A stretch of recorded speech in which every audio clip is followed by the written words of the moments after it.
यहाँ पर हम देखने के लिए जा रहे हैं सब इम्पोर्टेंट टॉपिक इंटरनेशनल रिलेशंस है। ये है पहला है ये आपका रेसिना डायलॉग। रेसिना डायलॉग क्या है यहाँ पर बता रहा है हम। It is a multilateral conference committed to address the most challenge issue facing the global community, held annually in New Delhi since 2016. It takes its name from Rasina Hills, the seat of the Indian government. और क्या कर रहा है, it is hosted by the observer research foundation in collaboration with the ministry of external affair. Who collaborated with the ministry of external affair. We should keep in mind this thing. और कुछ दिया है और यहाँ पर एक point और होगा इससे रिलेटेड, और वो है आपका यहाँ पर डायरेक्ट ये वाला पॉइंट है आपका that it bring together the global leader like policy. It bring together the global leader in policy, business, media, civil society, defense, and foreign policy. Okay, so this topic is now we are going to move to the next topic. Next topic is here. This one. This one constitute that is Colombo Security Conclave. क्या है Colombo security conclave क्या है, इसके बारे में देखेंगे हम। Colombo security conclave, India coastal guard region north is conducting 4th edition of table top exercise under Colombo security conclave. Colombo Security Conclave was formed in 2011 as a trilateral maritime security grouping of India, Sri Lanka and Maldives. ये क्या है, ये कब form हुआ है Colombo security conclave, यहाँ बता रहा है India coastal guard region is conducting 4th edition of table top exercise under the Colombo security conclave. ये फॉर्म कोलंबो सिक्योरिटी कॉन्क्लेव कब फॉर्म हुआ है, 2011 में हुआ है। As trilateral maritime security grouping कौन कौन है, 3 गो थे, इंडिया, श्रीलंका एंड मालदीव्स मिलकर बनाया था। और लेटर मॉरिशियस भी ज्वाइन किया था एज ए 4th मेंबर, और Bangladesh and Sicily are participate as a observer country. और बता रहा 2 पॉइंट और है रिलेटेड कोलंबो सिक्योरिटी कॉन्क्लेव से। एक है conclave underline regional cooperation and share security objective concern all littoral nation in the Indian Ocean region. Indian Ocean region में जो भी है कंट्री, सब जो छोटे छोटे कंट्री सभी एक दूसरे से क्या करेंगे, रीजनल कोऑपरेशन करेंगे और शेयर सिक्योरिटी ऑब्जेक्टिव, ठीक है ना, जो कंसर्न रिलेटेड है। उसके बाद what is aim of the Colombo security conclave, it aim to make maritime security. पहला है कि मेरी टाइम सिक्योरिटी पर बनाए, दूसरा मेरी टाइम पोल्यूशन रिस्पॉन्स, जो मेरी टाइम पोल्यूशन है उसको रिस्पॉन्स करे, उसको सोल्यूशन उसको रिस्पॉन्स करें। Maritime research and rescues priority for the region, और maritime research and rescues priority of the region is the Colombo security one of them एम। सो दिस इज द, अब next topic है यहाँ पर, next topic का नाम है यहाँ पर, next topic, this one is the next topic. ये पढ़ते हैं नेक्स्ट टॉपिक का। Next topic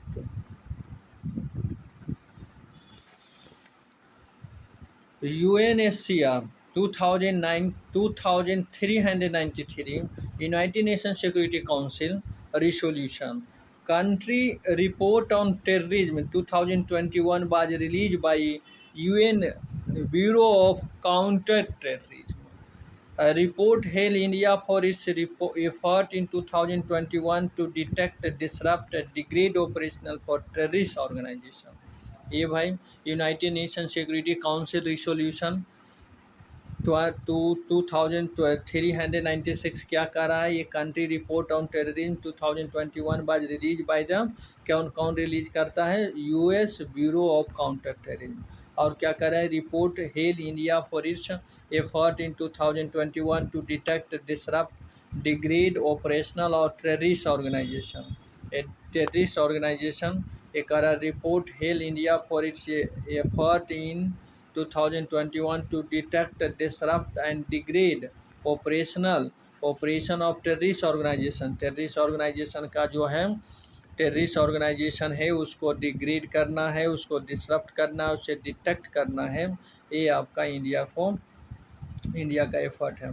taking regional and global leaders role against terrorism, India implemented taking regional and global leader roles against terrorism. India ने terrorism मतलब implemented मतलब regional और global leader as acting India and implemented UNSCR 2396 UNSCR क्या है?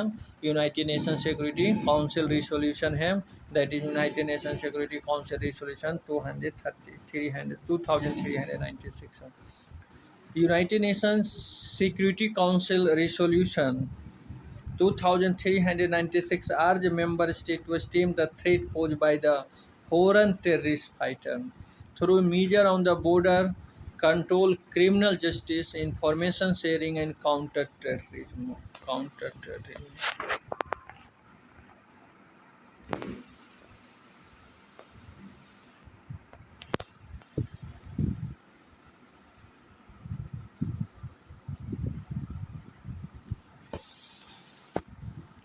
European Free Trade Association. India has ruled out any duty concession for gold or easing of intellectual property right regime for European Free Trade Association country.